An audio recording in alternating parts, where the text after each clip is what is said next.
First of all, let me say a couple of things about this paper, which is called Procedural Battles on Sovereignty, Interpreting the Rules in the UK House of Commons. First of all, I'm very glad that I'm following Chris and Natalie, because my objective here is rather similar to what they've been doing in their own paper, but also, in a way, I start when they finished. In other words, empirically, I'm considering cases which are mostly in the later period of the Brexit saga, if we may say so, rather than in the early period, in the aftermath of the referendum. To proceed in a slightly more systemic way, let me tell you what I'm starting with. First of all, I'm starting acknowledging what Chris and you all, the organizers of this conference, claim in your conceptual paper. Sovereignty conflicts occur increasingly within member states rather than between member states and the supranational community or institution, as it happened in an earlier stage. UK is in this regard perhaps the most prominent case where such conflicts occurred, and of course the heyday of conflicts of sovereignty was during the Brexit years. This paper aims to chart, to map how such conflicts on sovereignty have played out over the interpretation of the rules of procedure in the House of Commons, and therefore looking explicitly at the rules of procedures, the standing orders, the traditions in the House of Commons, not in the House of Lords, even though that would be in itself interesting, and I engage with the limits of those procedures, which were tested in the Brexit years. Just a note of methods before delving deeper into the paper itself. That's a paper on procedural politics. The focus is on the rules and more specifically on how political actors talk about the rules, talk and discuss procedure. It's not on the substance of Brexit-related legislation. So it's not on the policy, to repeat a concept raised before in our previous discussion. I'm retrieving all debates from answered in the House of Commons, where there has been some contestation. Operationally, that is, votes where there have been rebels in the Conservative Party on Brexit-related matters. That's an early paper. I want to do more, I wish to do more, even for this conference, but unfortunately, I couldn't do the quantitative analysis which I aim to do, and which I've done elsewhere with some colleagues also based in Italy. That's my plan for the future, to add to the in-depth qualitative analysis which I make in this paper, a more systematic analysis based on a codification of the discourses made by MPs. Now,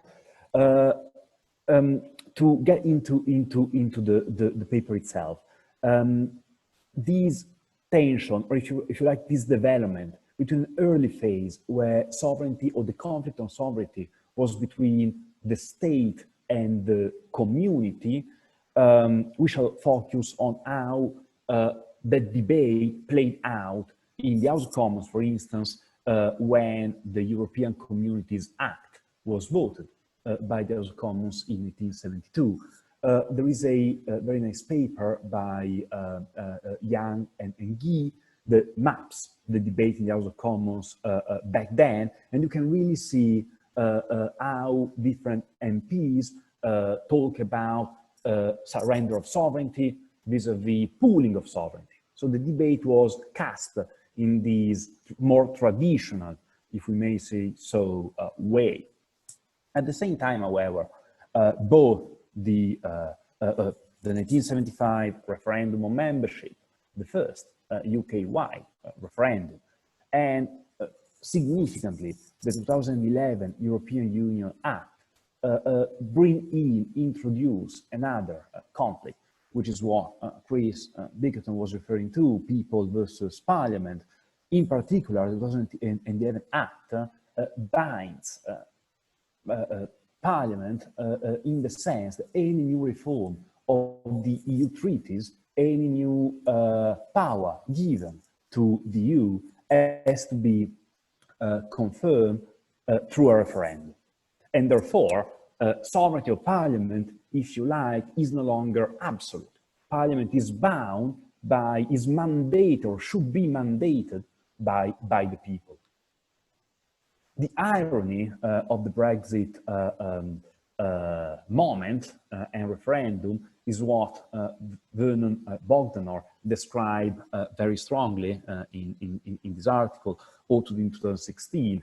This is what you can see in your slide. The Brexiteers ought to restore the sovereignty of Parliament, yet that is now undermined not by Europe, but by the people through the referendum. And therefore there is this shift between the old conflict of sovereignty to the newer conflict of sovereignty, or conflicts in the plural, as we shall see in a while. Now, I focus on procedure, I said, and parliamentary procedure in the House of Commons, in the UK Parliament more generally, is a quite complicated matter, much more than in the European Parliament, for instance, which I've studied more extensively, because it is a mix of standing orders, tradition, ruling for the chair. So there is a mix-up of different things which combine make up procedure. But as you can see in this graph, which is at the bottom of this slide, procedure has become very contentious in the Brexit years, particularly in 2018 and 2018. I searched for Asking May, that is a very specific reference about the Bible of procedural interpretation. And as you can see, the peaks in this graph of mentions, these bars measure the number of times Asking May has been quoted. Well, the peaks are in 2018 and 2019. Incidentally, the other lower peaks are in 2010, 2011, when the coalition came into being. What I argue in the paper is that the procedure of the House of Commons is a procedure which is designed to fit a specific institutional model, the Westminster model, where the executive has the lead. But in times of crisis, when the conditions sustaining the Westminster model no longer exist, parliamentary procedure becomes itself contested and contentious, and therefore conflicts on sovereignty, Whitehall versus Westminster, Westminster meant as Parliament, people versus Parliament play out dramatically.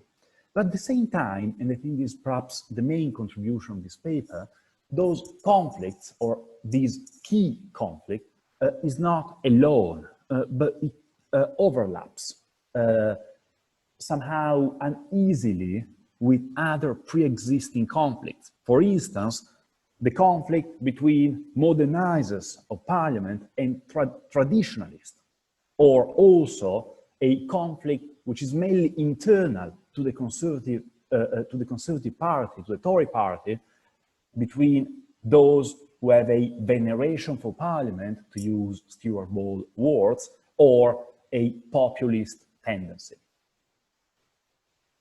Empirically, and I have no time here to describe at length what I've done, I'm focusing on 5 cases, 2 cases about the selection of amendments, 2 cases about agenda control, and 1 case about publishing impact assessment papers by the government. Those cases are very significant, I believe, because they all display quite powerfully those conflicts that I want to map in this exploratory, descriptive way. I have no time to describe at length those cases, but I'm just saying a few words on this case about agenda control. Parliament does not have agenda control. It was successful, though, on a number of circumstances to suspend the standing orders and get agenda control for itself, to take time away for itself. We still have 3 minutes, Edoardo. Yes. I do compare here on this slide, you can read these two quotes on a debate which took place on the 25th of March 2019 after suspension of Standing Order 14 was voted by the House of Commons. What you can see on the left-hand side of the screen is what the promoter of the amendment said. Parliament sought to establish its right through the Speaker and otherwise, to control its own proceedings, which is a very proper thing for Parliament to do. Parliament is sovereign, can do whatever it wants. On the other hand, Jacob Rees-Mogg was challenging this interpretation and saying, the sovereignty of Parliament is not the sovereignty of us, however brilliant we may be, or of the Mays. It is the sovereignty of the British people. That is, parliamentary sovereignty is a derivative, if you like.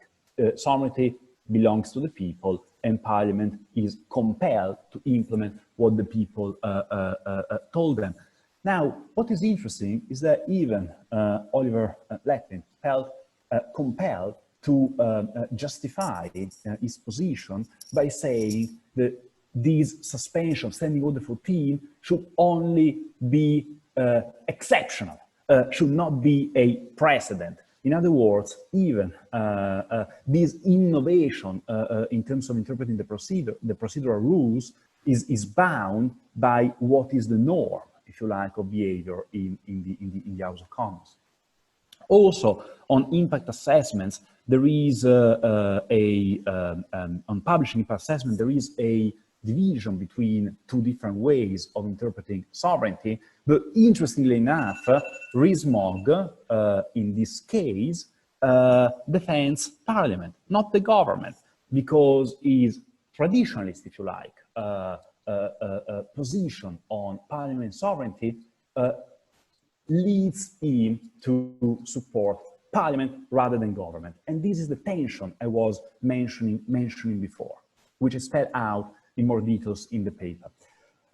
What do I conclude? I conclude that looking at procedure is in itself very interesting because those conflicts on sovereignty stand out very prominently.